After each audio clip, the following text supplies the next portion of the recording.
Well, good evening, everyone. My name is Craig Hammer. I'm a partner here at Prosperity Partners Wealth Management. I want to welcome you to tonight's webinar on the tax gotcha through the 4 stages of retirement.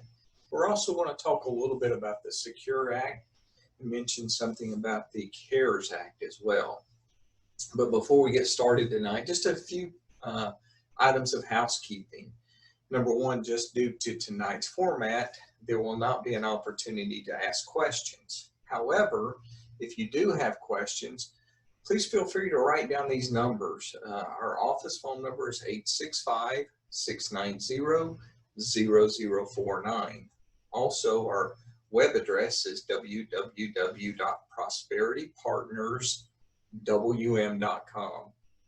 If you do have a question during tonight's presentation, please write it down. You can email those questions to us at info, I-N-F-O, at prosperitypartnerswm.com. We can respond to that. Also, tonight is actually part 1 of a 2-part opportunity for you.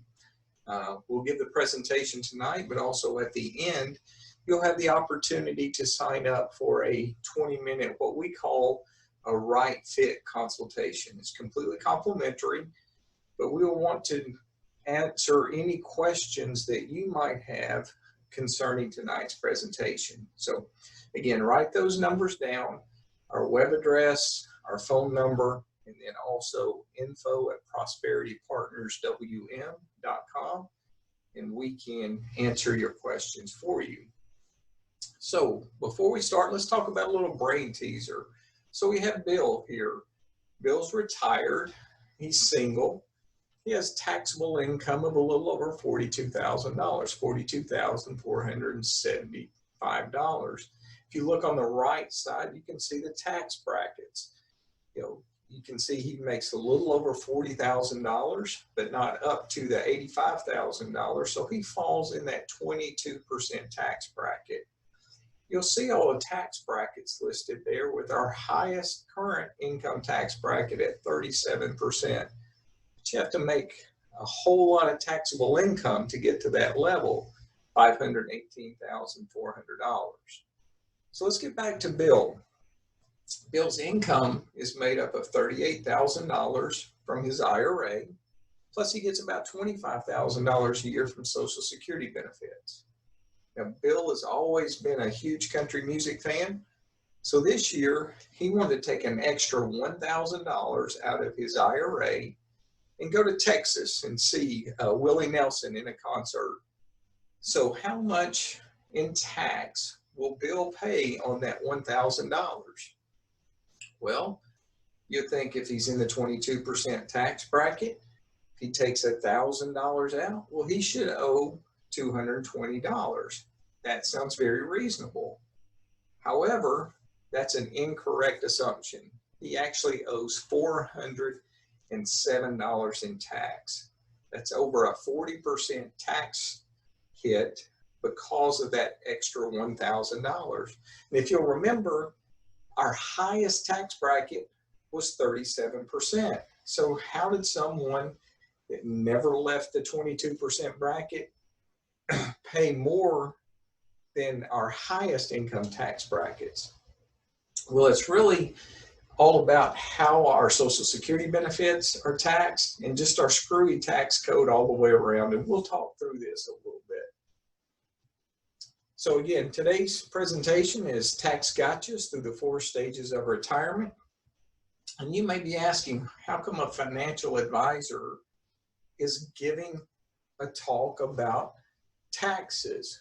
Well, number one, our firm, Prosperity Partners, we do believe in education. We do seminars on Social Security. We do seminars on Medicare, obviously this one on taxes in retirement, plus other topics as they come out throughout the year.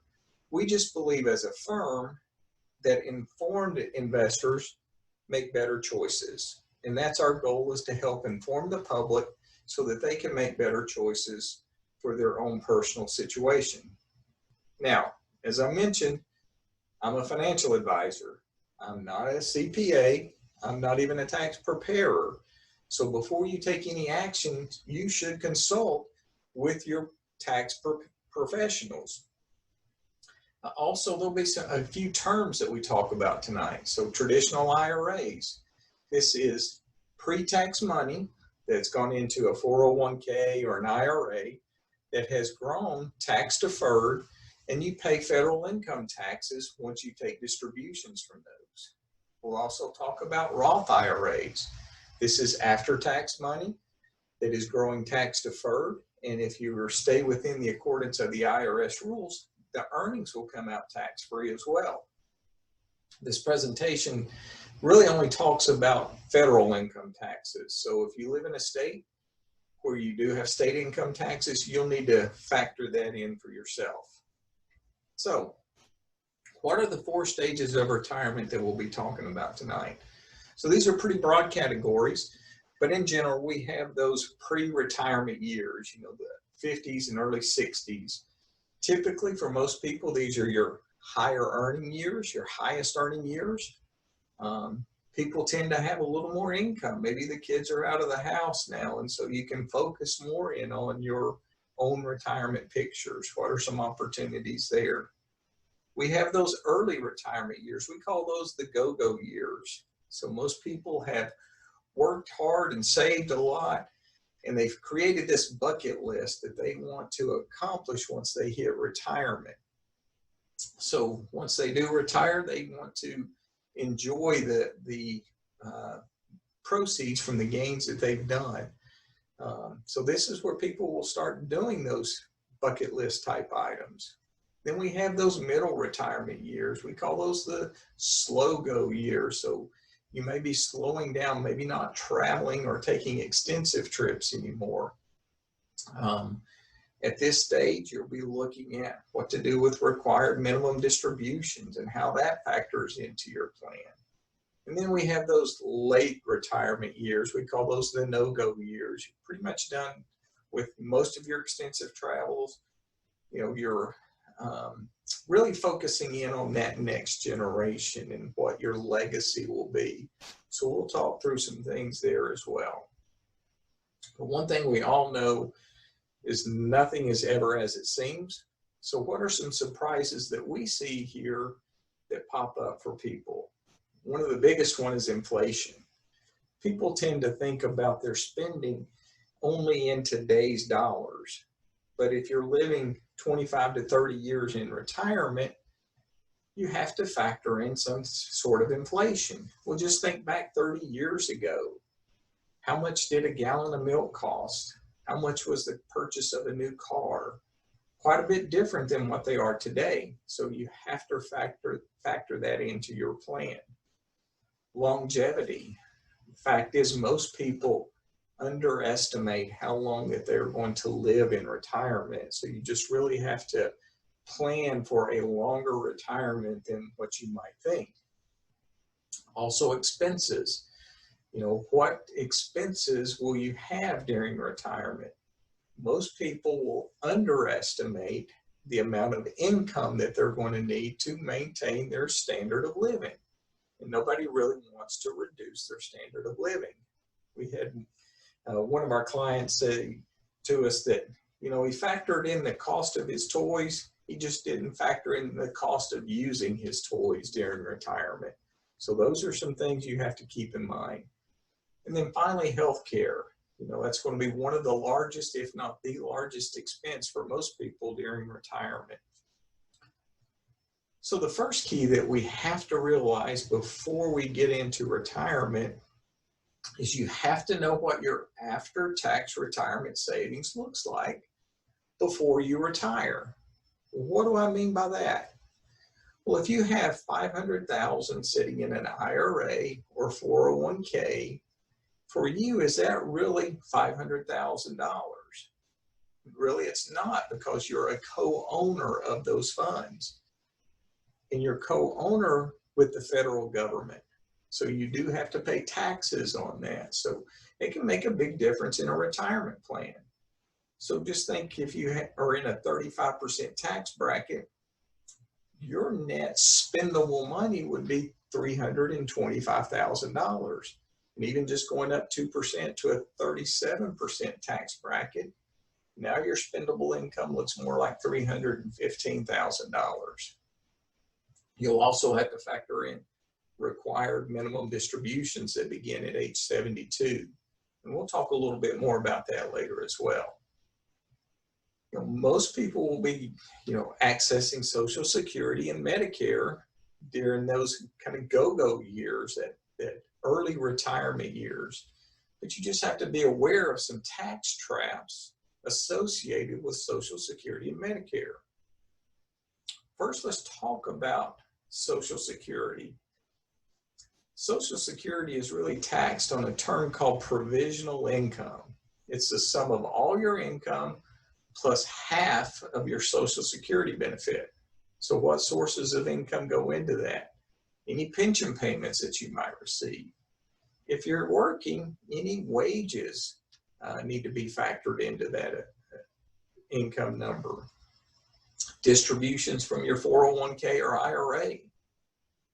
Interest and dividend income, including interest on tax-free municipal bonds. So while the interest of the bonds may not be taxable, it could adjust how much of your Social Security benefit is taxed. So it might increase your taxable income. Capital gains, and then finally half of your Social Security benefit. So let's look at a couple of thresholds. We have both thresholds for single filers and married filing joint. We'll talk about the married filing joint. So if a provisional income is between $0 and $32,000, then none of your Social Security benefit is taxable. If your provisional income is between $32,000 and $44,000, then up to 50% of your benefit is taxable in your tax bracket. And then finally, if you're over $44,000, then 85% of your benefit is going to be taxable. So that brings us back to Bill. Let's talk about Bill and what happened with him. If you'll remember, Bill really only wanted to take an extra $1,000 out of his IRA account. Well, that $1,000 did a couple of things. Number one, it increased his adjusted gross income and his taxable income by $1,850, which means that for every dollar of income Bill received, an additional $1.85 was added to his taxable income. And that's how Bill's income tax went up by $407, or 40.7% was the effective rate of tax on that $1,000 distribution. That's what we call the Social Security tax torpedo. Again, looking at the tax brackets, he never left the 22% bracket, and he certainly didn't make enough income to qualify for the 37% bracket, yet he paid over 40% on that distribution just due to the way Social Security benefits are taxable. Another thing we realized that retirement looks different for a lot of people. Some people just retire completely. Others, they might retire by having a semi-retirement plan where they just cut back on their hours. Some people might retire and then go back to their previous job as a consultant. Some people retire from their main job and then they pursue something that they've always wanted to do, but they still have an income. And some people just retire and volunteer. So one of the changes that came about due to the Secure Act is that if you are working and have earned income, you can contribute to an IRA as long as you have earned income. Prior to this, you could only contribute up to your age 70 and a half. Now you can continue on if you have that earned income. Also, there's been a savers credit that's been added. So for single filers, you can get up to $1,000 credit. And for married filing jointly, you can get up to $2,000 in credits. If you look at the second column here, married filing jointly, there's kind of a phase out range. So if your adjusted gross income is less than $39,000, you can contribute, and up to 50% of that contribution, up to a maximum of $2,000, would be eligible for this saver's credit. And then there's a sliding scale downward where that if your adjusted gross income is more than $65,000, well, then you do not qualify for the credit at that point. So if Social Security and the taxation of Social Security or contributing to IRAs is something that's important to you, or that you would want more information about, please call us at 690-0049 or send us that email at info@prosperitypartnerswm.com. Let's talk about Medicare. Medicare, there's a big word out there that most people need to be aware of, and it's called IRMA. And IRMA stands for Income-Related Monthly Adjustment Amount. And it's not really a tax, but it really is a surcharge based upon your income on how much you'll be paying for your Medicare's Part D and Part B coverages based upon your income level. And it's really looking at 2 years back. So let's look at George and Martha here. They had a modified adjusted gross income, a little over $271,000. And they decided that they were going to sell a stock and recognize a $1,000 long-term capital gain. So for them, a long-term capital gain rate of 15% or $150, plus because of their income level, they're also subject to another tax called the net investment income tax of 3.8%. So a total of 18.8% or $180 in tax. You might say that's not too bad and sounds reasonable. Let's look at what we call the Medicare Cliff. And again, we're going to look at this second column, the married filing jointly, and you'll see about halfway down that as soon as their income went $1 over the $272,000, their Part B premiums of their Medicare went up over $86 a month. And that $86 per month is for each person each month. This also affects how much they'll pay for their Part D coverage as well. Again, if their income, since it went $1 over that $272,000 limit, their monthly premium increased almost $20 a month per person. So let's put all this together. Just in IRMA-related surcharges to Medicare, George and Martha is going to pay an extra $2,544. But you have to add back to that the amount of long-term capital gains and the net investment income tax that they had already recognized. So in total, their tax bill went up $2,732 or 273% just by that one transaction. It's kind of scary when you think about it. So if you want to talk more about Medicare and taxation and these IRMA cliffs, please feel free to give us a call, 690-0049, or send us that email to info@prosperitypartnerswm.com. Another key that we want to look at is you must know how and when to use your taxable, your tax deferred, and your tax-free assets to manage your income and your tax brackets efficiently. So let's talk about another change that came about as a result of the Secure Act. The Secure Act was passed at the very end of 2019, went into effect in 2020. So now your required minimum distributions, or RMDs, have increased from age 70 and a half up to age 72.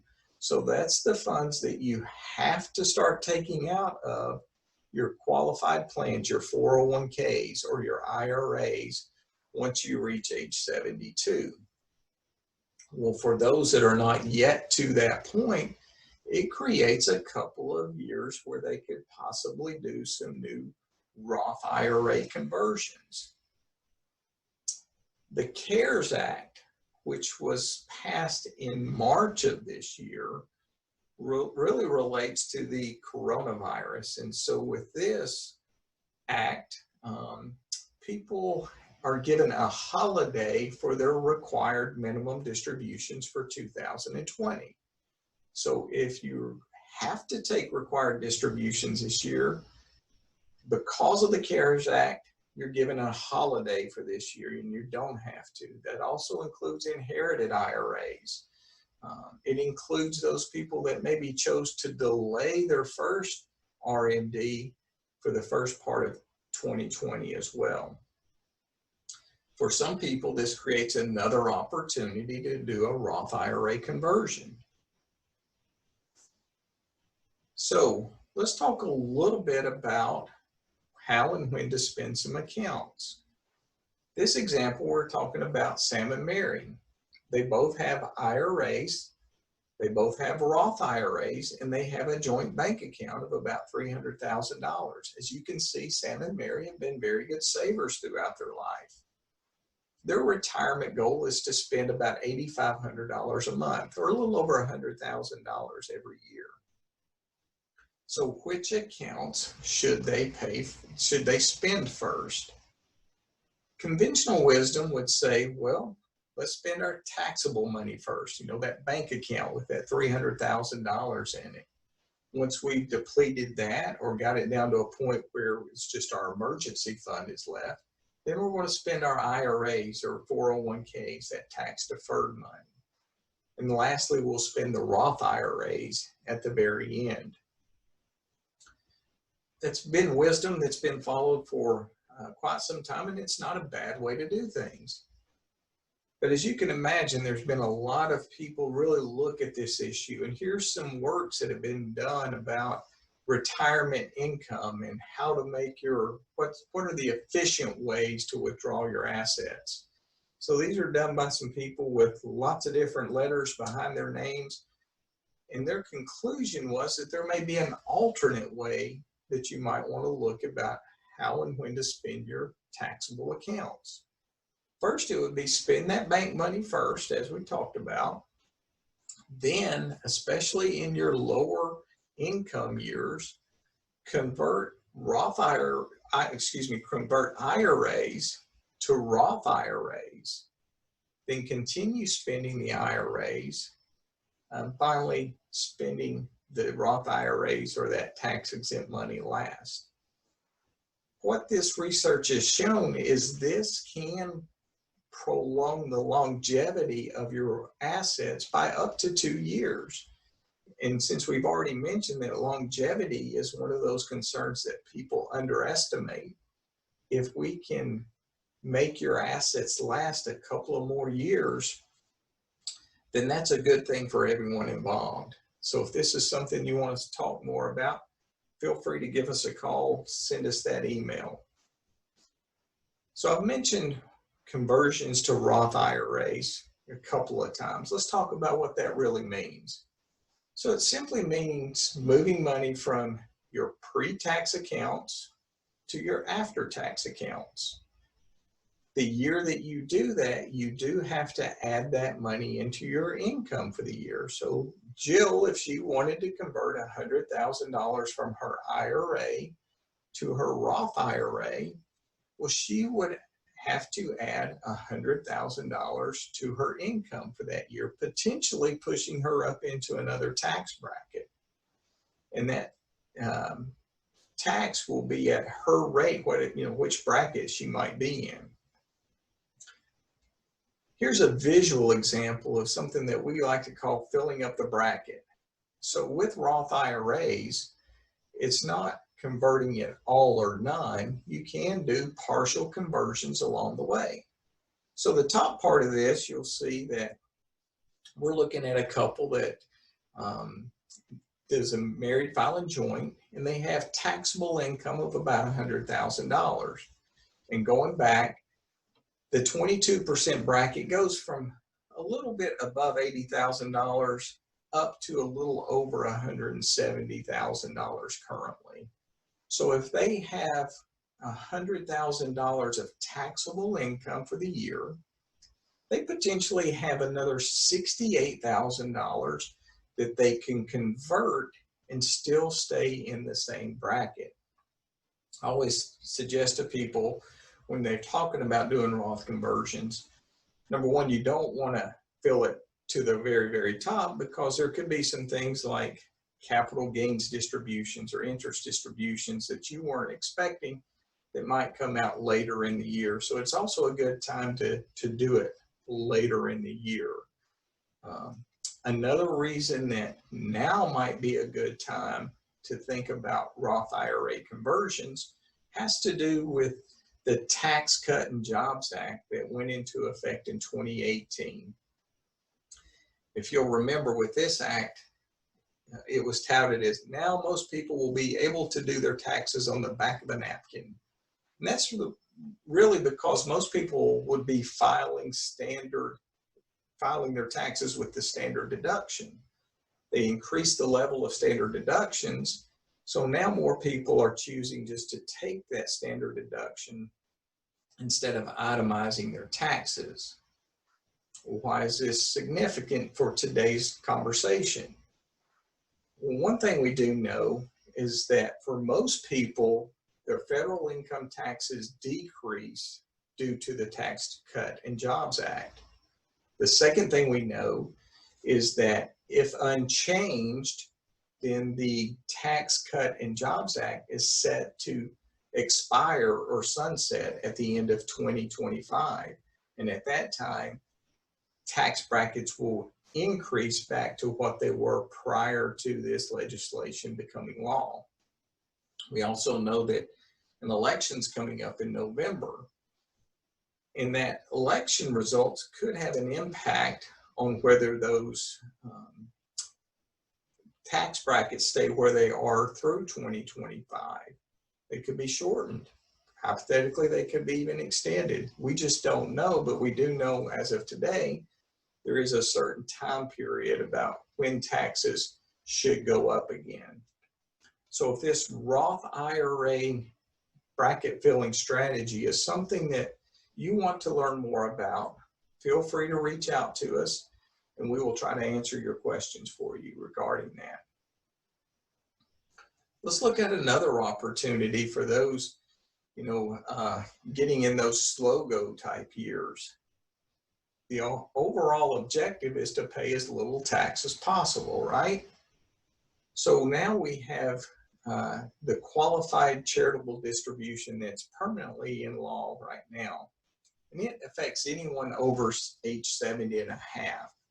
This is a law that was not affected by the Secure Act. With this qualified charitable distribution, a person can distribute up to $100,000 from their IRA and have that money go directly to a charity or multiple charities. It does count towards your required minimum distribution, but it's not reported as taxable income. On the other hand, you do not get a deduction for the contribution from your taxes. So it's especially beneficial to those that are now filing with a standard deduction. Let's look at how this might play out. So this example, we're really talking about people that are not taking advantage of this qualified charitable distribution strategy. So they're accustomed to giving up to $5,000 a year to their charities. That $5,000 comes out of their IRA. It helps satisfy all or a portion of their required minimum distributions. The income is tax reportable. And so if a couple's in the 24% tax bracket, that's $1,200 in taxes for that distribution. So the total cost to the owners here would be $6,200, $5,000 to the charities plus $1,200 in tax. But by using the qualified distribution, charitable distribution, the charity still gets $5,000, The $5,000 still goes to help satisfy all of your required minimum distribution or some of your required minimum distribution.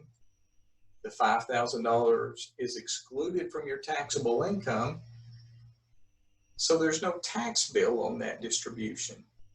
So now in this example, instead of $6,200 in tax, or cost, I should say, the total cost to the owners is only $5,000. And there's a couple of ways to do that distribution. Number one, you can send the distribution straight from the IRA straight to the charity. Or some people take advantage of having the $5,000 made payable to the charity, but the checks mailed to the residents. That way they can take the check made payable to the charity straight to the charity and hand deliver the check. It still qualifies for the qualified charitable distribution. It's only when the check's made payable to the owner that the tax ramifications come in at that point. Finally, let's look at organizing your assets. You know, estate planning still matters.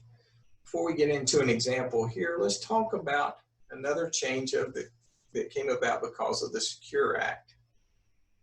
It's called the death of the Stretch IRA. And the Stretch IRA is known by other different names such as beneficiary IRAs, decedent IRAs. But in the past, if that IRA was inherited mainly by that next generation, so let's say that the children, prior to the Secure Act, the children would still have to take a required minimum distribution every year, but it was based upon their life expectancy. So if they had a 35-year life expectancy, they could stretch that RMD over those 35 years. Now with the change brought about by the Secure Act, they only have 10 years to distribute the funds from the IRA. But there's a little more flexibility, meaning that the kids don't have to do it systematically over those 10 years. They can choose to leave the money in all the way through and take the distribution that last year, or they can take intermittent distributions along the way. The fact is they just have to get the distributions out by the end of that 10th year. Now you'll see that there are some groups that are exempt from this, so spouses. So if one spouse dies, the other spouse inherits their IRA, they're not subject to this Stretch IRA rule. They can continue taking those minimum distributions. And there's other categories as well. So now let's talk about a strategy that some people might want or should investigate, and it's called the step up in basis strategy. So with this, what the rule really says is it treats the beneficiary as if they purchased the inherited asset on the day it was left to them. So any future gains or losses is based upon the price of that asset on that day that they inherited it. So let's talk about Phil and Mary.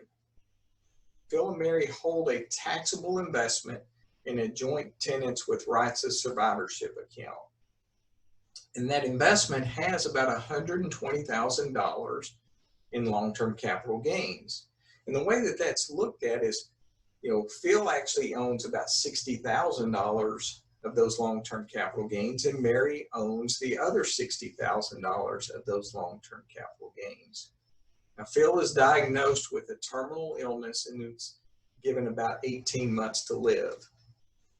So what if they do nothing? What's the ramification of this decision?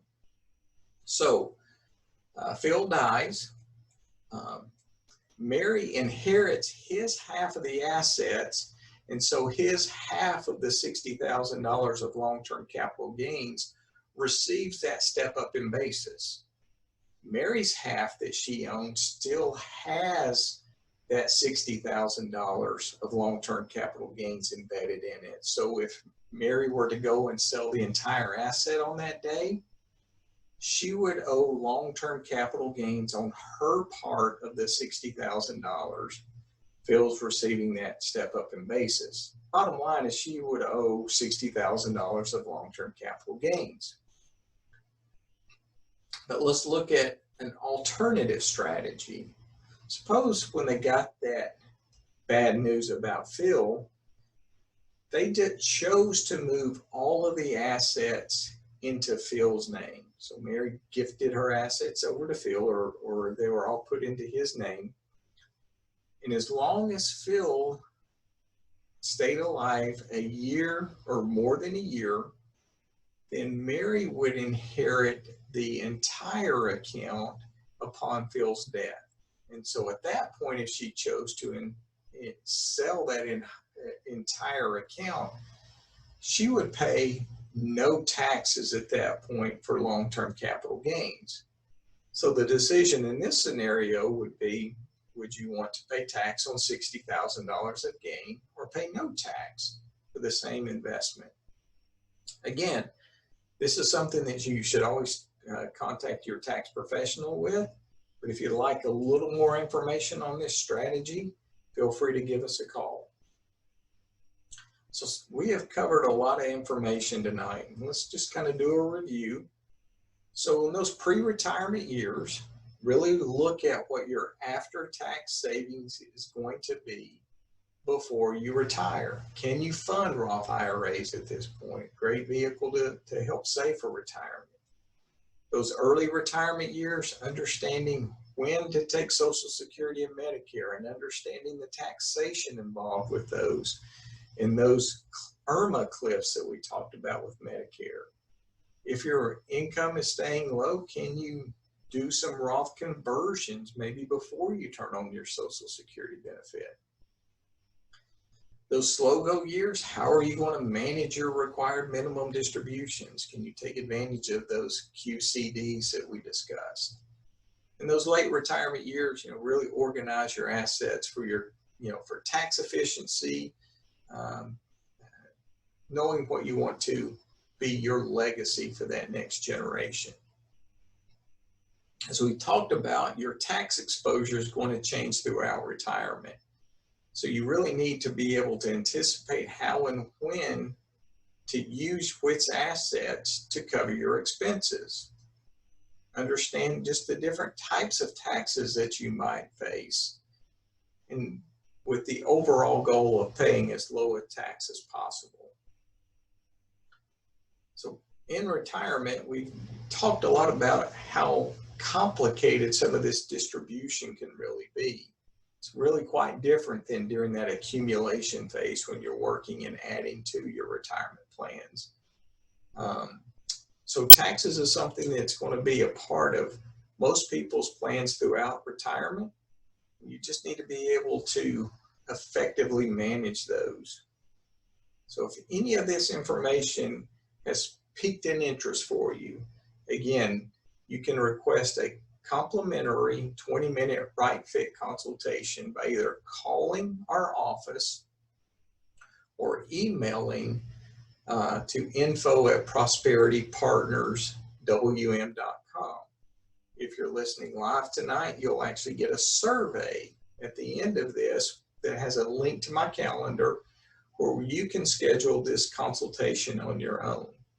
A couple of things we'd really want to know during that consultation is, what are those 2 or 3 really key points that you have questions about? What's your current thoughts about those key points, and what have you done to prepare to help meet the need that you have with those key points? And then we can determine how beneficial we can make the relationship going forward. Again, thank you so much for joining in tonight and for making that investment on educating yourself about taxes in retirement. Hope everyone has a great evening, and we look forward to hearing from you soon.